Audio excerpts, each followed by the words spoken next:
இப்போ பாருங்கள், அந்த முருங்கைக்காய் இவ்வளோ சக்கை வந்துருக்குது. இவ்வளோ முருங்கைக்காயில் இதிலேருந்து இதை எடுத்துருக்குறோம். இது பூரா தனியாக ஸ்பூன் வச்சு எடுத்துருக்குறோம். இதுக்கு தேவையானது பூண்டு, தக்காளி, வெங்காயம், தக்காளி, பூண்டு. இது வந்து இது நல்லா எடுத்து வச்சுருக்கு. இது வந்து தேவையில்லாத சக்கை. இந்த மாதிரி வேக வச்சு எடுத்துக்கணும்.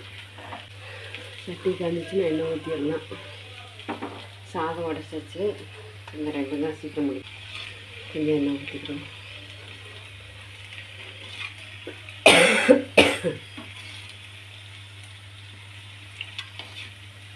இது வடை சுட்ட எண்ணெய் வந்து ஒரு நாளைக்கு வடை எதுவும் பொரி பண்ணிட்டோம், அதை பொரிச்சிட்டோம்னா அதை யூஸ் பண்ணி குழம்புக்கு யூஸ் பண்ணிடணும். வச்சுருக்கக்கூடாது ரொம்ப நாள். அது வந்து நல்லது பிள்ளைங்க குழம்புக்கு.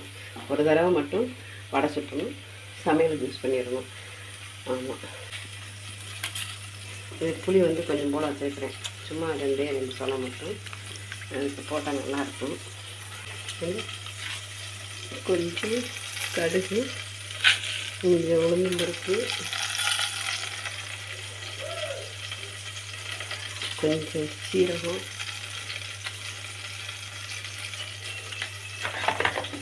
கொஞ்சமாக லைட்டாக வெந்தயம் போட்டுக்கலாம். லேசாக ரொம்ப வேண்டாம், கொஞ்சம் மட்டும் வேண்டாம், கசப்படிக்கும். லைட்டாக போட்டு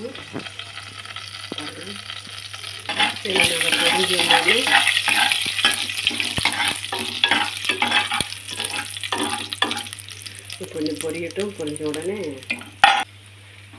வெங்காயம் பூண்டு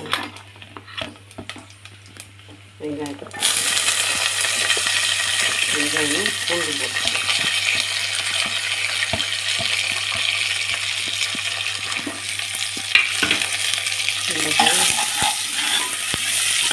வெங்காயம் பூண்டு போட்டுருக்குது.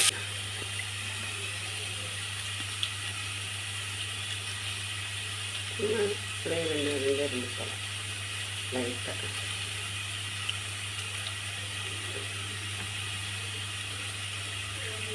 இது வந்து தக்காளியை மிக்சியில் அடித்து போட்டால் நல்லாயிருக்கும். இது சாப்பிட்டு பார்த்துட்டு இது கமெண்டில் சொல்லுங்கள். உண்மையிலேயே இது நல்லா இருக்குது அப்படின்னு நீங்களே சொல்லுவீங்க. இது வந்து பாருங்கள், இப்போ நல்லா அது தக்காளியும் நல்லா வதங்கிடுச்சு. இது ஓரளவு நல்லா வதங்கிடுச்சு. அதோட இதையும் போட்டோம்னா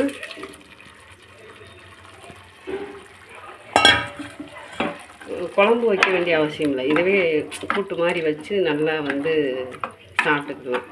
ஆமாம், இதுக்கு என்ன தேவைன்னா கொஞ்சம் மஞ்சள் பொடி, மசாலா பொடி இல்லை, அதனால் கொஞ்சம் காரத்துக்கு மிளகாய் பொடி, 2 ஸ்பூன் மிளகாய் பொடி போடலாம் காரத்துக்கு. அப்புறம் தனியாத்தூள்னு சொன்னால் என்ன, ஒவ்வொருத்தவங்க தனியாத்தூள்னால் என்னென்னு கேட்பாங்க. கொத்தமல்லி பொடி 2 ஸ்பூனு, 2 கூட போடலாம். மிளகா பொடி காரத்துக்கு தக்க நம்மளுக்கு எவ்வளோ தேவையோ அவ்வளவு போடலாம். இப்போ எல்லா பொடியும் போட்டாச்சு பார்த்தீங்களா. மஞ்சள் பொடி, தனியாத்தூள், கொத்தமல்லி தூள் எல்லாம் போட்டாச்சு. அவ்வளோதான். நல்லா ஒரு வதங்கிடுச்சுன்னா நல்லா டேஸ்ட்டாக இருக்கும். அந்த டேஸ்ட்டு இதில் கொடுக்குது, அந்த ஒரு ருசி. 2வது ஹெல்த்தியானதும் கூட.